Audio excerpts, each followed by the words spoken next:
How's it going out there, all you beautiful people? It is cold out, so I hope you're staying nice and warm. I personally have my winter jacket on right now. So I had a hoodie and a jacket on. Ooh. But we're your hosts, Richard Mast and Liam Conley. And we're back with Movie Talks. Movie Talks. And today we're talking about The Mummy. The 1999. 1999 Mummy. Not the 32 one. No. And not the 18 one. Something like that. I love this movie. The Mummy was an experience and a half. So I watched this movie as a kid. I watched it a lot as a kid, I remember. So for me, maybe there's some like nostalgia going into it, but I really loved this. That's understandable. I also, and something about this, there are obvious heavy influences from Indiana Jones in this movie. 100%. And I was also a big Indiana Jones kid. I dressed up as Indiana Jones for Halloween this year. Yeah. I mean, I still love Indiana Jones dearly. And so this just felt like a better Indiana Jones than like half of them. I would say this is better than like 3 of the 5 Indiana Jones movies. But I don't know. How did you feel? You didn't love it as much. So the action sequences were good. I do really like those. I think the fact that I knew that it was 2 hours going into it kind of demotivated me a little bit, considering I don't like long movies. Sure. But I still sat through it all. I'm glad it wasn't a thing like The Exorcist where only the last 30 minutes picks up. It feels like the last 45 minutes to an hour picks up. Really? Yes. Because I felt that it was just constantly moving. Huh. I mean, after the opening is kind of like the first 5 minutes, maybe it's kind of slow because it is one of the Magi. Yeah. Giving like a backstory about who Imhotep is, who is the villain for this movie. Yeah. And then we see him stab the king. Yep. After that opening, it goes into a battle. Yeah. There's a battle between the French and the Egyptians. Which is funny. Which is great. I mean, I think it looks amazing because there's like hundreds of real horses. Yeah. In this real desert with this real like set that looks like old Egyptian sculptures and things like that. And I think it looks great. And it's just this opening scene where it's this huge battle. They're shooting guns. There's some comedy in there. Benny, who is becomes sort of a villain later, kind of a scaredy cat. A scaredy, yeah, almost like a measly little man. See, when I say that like the second half picks up, that doesn't mean that the first half didn't have great moments like that. Sure. The opening, fantastic. I love how it gave the backstory and then immediately it's like, okay, here's a battle. I almost think that I would have preferred it if there wasn't that opening in ancient Egypt. The backstory? Yeah, I think it would have been better if we had just discovered that naturally to understand why Imhotep is doing this. That's rather than just being like, oh, we see why Imhotep's doing this. Like, there's some cool things in there. Like, we get to see him, beetles poured on him after they... Yeah. And, when he becomes the mummy. It's supposed to be, technically, a remake of the 23 or 32? One of the... 1923. Okay. This sort of set up the idea of, remaking these classic Universal monsters like the Mummy or like Frankenstein, the Wolfman, things like that we've gotten remakes and sequels to still to this day. This was so hugely successful and kind of came from nothing. Sure, The Mummy was a movie previously, but it has no ties to that movie. It's not a horror movie like that one was. I was going to say, it was a pretty this is standalone thing. Yeah, this is very much...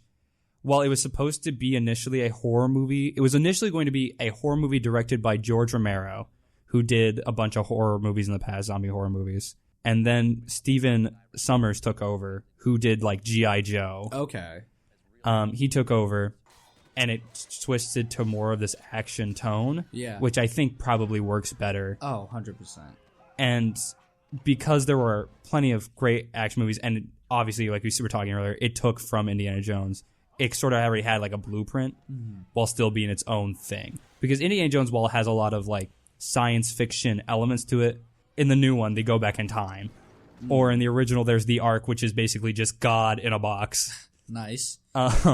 This one, from the very start, is all look at this magic. We have all these cool, crazy curses and spells. We're making giant faces out of sand. I was going to say... I love it. The dude gained crow wings almost and formed the sand to his own being. Yeah, speaking of what the effects, I feel, while some of them did look kind of bad, they weren't horrendous. I think for 1999 standards, I wouldn't say they standards, looked bad. I just feel like they stood out more. Yeah. Well, actually, at the time, the effects were groundbreaking. Especially the one with, like I was talking about, the giant sand face. Yeah. That giant sand face at the time was groundbreaking because they weren't able to simulate particles of sand before then, really. So to be able to actually create a whole face was wild. Yeah, thinking about that, I mean, 99 was crazy. I can't think of anything off the top of my head that would be able to do that for as well as it did. Funny enough, though, wasn't even nominated for an Oscar for that. Really? It was nominated for an Oscar. This is an Oscar-nominated movie, Liam. How do you feel about that? That's not my place to speak. This was nominated for Best Sound at the 2000 Oscars. Really? Yep. Didn't win. I didn't see what won. The other thing about that opening that I don't necessarily, I think is kind of funny, is both the High Priestess Imhotep and the daughter are wearing basically nothing and are just covered in huge amounts of makeup. Now, I was curious. I said while I was watching the movie, I was like, how long does it take to put on? I said her makeup because hers was like down the arms and everything. Yeah. But apparently for him, it was 4 hours of makeup every day. Every day. And it wasn't even like prosthetics and stuff. It was just like basic makeup down the arms and everything. Which I think is so funny to me that it's 4 hours of makeup for like something I didn't even notice on him. Something else that I find sort of odd they didn't do. This movie was set in the 20s. Yeah. And doesn't have anything to do with the Roaring 20s. We don't see any of like the big Roaring 20s when alcohol was illegal. Right. Or when like I feel like that is a moment in time you should have captured better. Isn't Rick American? Rick's American. He's so an why American. is he with the French? I don't know like the history or like the reason the lore that Rick O'Connell is with the French. The French government. Yeah. Speaking of Brendan Fraser, I think he is one of, if not the only actor to match that sort of Indiana Jones charm. We were talking about he has that machismo today. About him that just, it clicks. He has that, he's kind of dumb, but also not like fully stupid. Like, he'll scream, and he shot Imhotep at one point with a shotgun, who is, even at that point, we already could tell he was this undead being. Shot him with a shotgun, and he goes, no, I got him. And they're like, no, you didn't. He goes, no, trust me, I shot him with a shotgun. It's like he's cocky. He's cocky in a mean way. He's not narcissistic. No. I don't feel he is cocky, but he's not ignorant. Yeah, that's a good word. I feel like he's cocky, in an understandable sense. Because I feel like if either one of us were in the same situation as Brendan Fraser, I'd be pretty cocky too. Yeah, if I was, what is he like 6'4", 200 pounds of pure muscle, maybe like 30 something at most of age. Yeah, maybe at most. Yeah. He looks great in this movie. I know these movies broke him. He's talked about this or after the fact. This whole trilogy completely destroyed his body. Ugh. He had to have lots of back surgeries, knee surgeries, hip surgeries. Yikes. Because these movies were just breaking him left and right. Yeah. I mean, he actually died during the filming of this movie. That is not a joke. The scene where he is hung in the prison. Oh, yeah. They accidentally hung him for real, and he had to be revived on set. Oh, my God. I was going to say, that hanging scene, I was like, that looks a bit too real. It's really him hanging. I was going to say, I was watching it, and I'm like, I'm concerned for him. They tightened it up, and the director came over and said, I don't know, the tension didn't look like it was, realistic, wasn't matching before. Can we just take it up a little bit more? And Tighten it up a little. Yeah. Thing I know, my elbow is in my ear, and there's all these medics going, hello, Brendan, wake up. Yeah. Brendan. I actually have a list here of people who considered for Rick O'Connell in this movie before Brendan Fraser got it. Implore them upon me. So, you're going to know all of these, actually. This is going to be good for you. Thank God. Brad Pitt. Matt Damon. What? Ben Affleck. Huh? Matthew McConaughey. No way. They actually offered the role to Sylvester Stallone. What? Which, imagine if he's accepted, him going around, Evie. That would have been crazy. Evie. Just him lumbering around, goofy looking. Instead of like a sword or a gun, he just starts punching them. They're going to try to convince me he's American again. Yeah. Don't believe it. Right. Tom Cruise. Yeah. And Leonardo DiCaprio was going to do it. Oh. But then had to turn it down because he was committed to a movie called The Beach. Eventually, Brendan Fraser did get it because Stephen Sommers liked him in George of the Jungle. Funny enough, yeah. Nice. Where he is just, shirtless for most of the movie. I think almost the entire movie. Perfect. But, what a great casting. Because I don't think I could have imagined anybody else doing this role. If I was a director, casting agent, and I had to cast somebody, and I saw a dude shirtless for more than half of a movie, Yeah.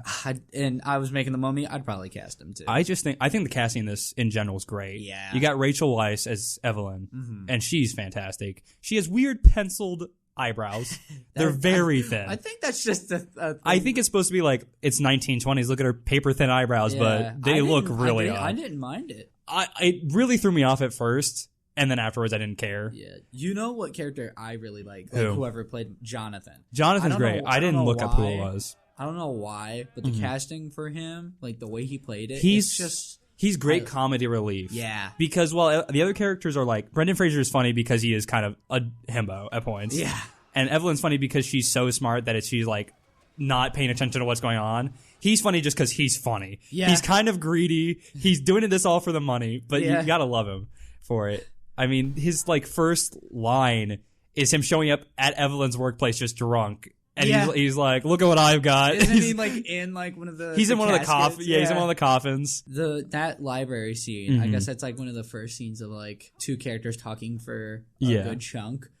Like that was the start of all like the conversations that I just really like. I feel like certain ones I just tuned out. Like that whole library sequence where not the part where she knocks over all the bookshelves. That I found funny. The fact after when she's talking to Jonathan and blah blah blah, like you tuned that out. I tuned that out completely.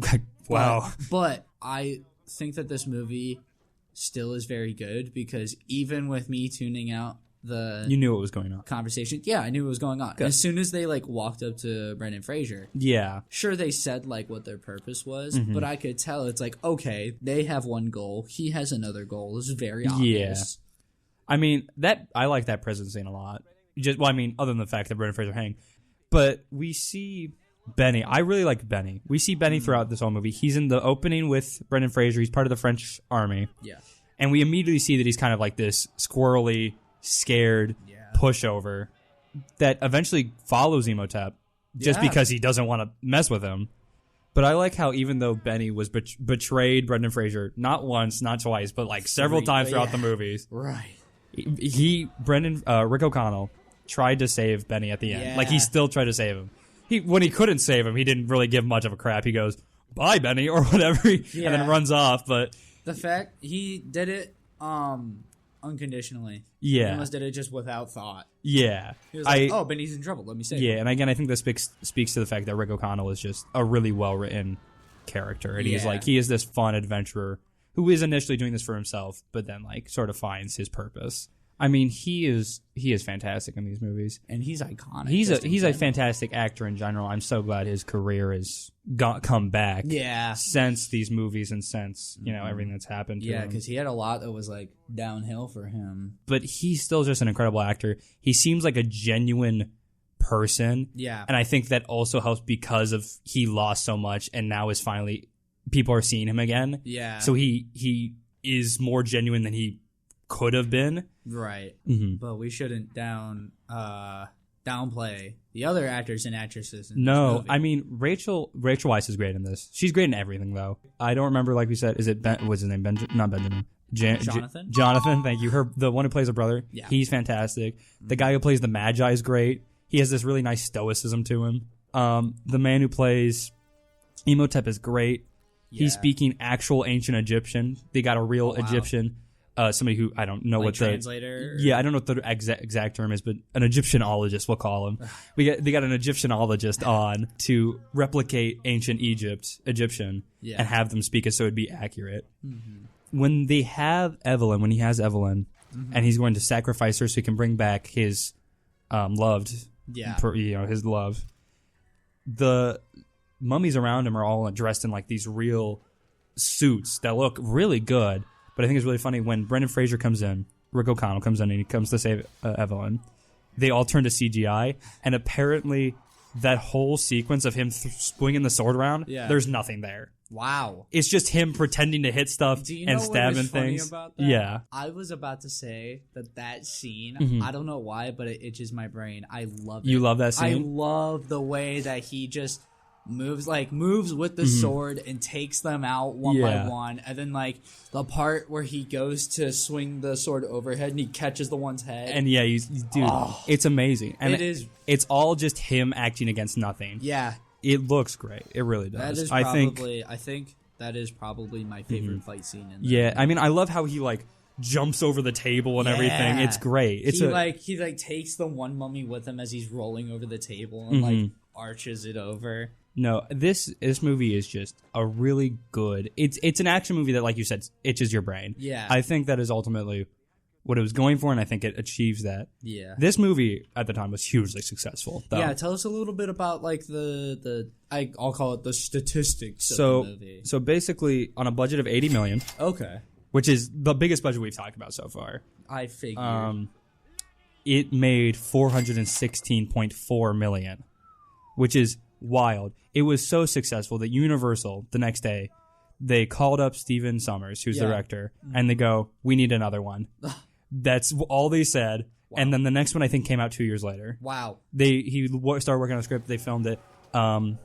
Which, I mean, we'll talk about more the second one next week. Yeah. Because you haven't seen it and I haven't seen it in a long, long time. Yeah. But I'm excited to see that one. Like I said, I have some nostalgia with this movie. I really love the Mummy movies in general. Yeah. These are movies I watched growing up. I remember watching the animated TV show. Mm-hmm. So they hold a dear spot in my heart. And I will always love these movies. But that's all I've got. That's all I've got. Well, thank you all for listening and joining us. Stay safe out there. Next week will be The Mummy 2. Next week will be The Mummy 2. The Mummy Returns. The Mummy Returns. Is what it is called. The Mummy Returns.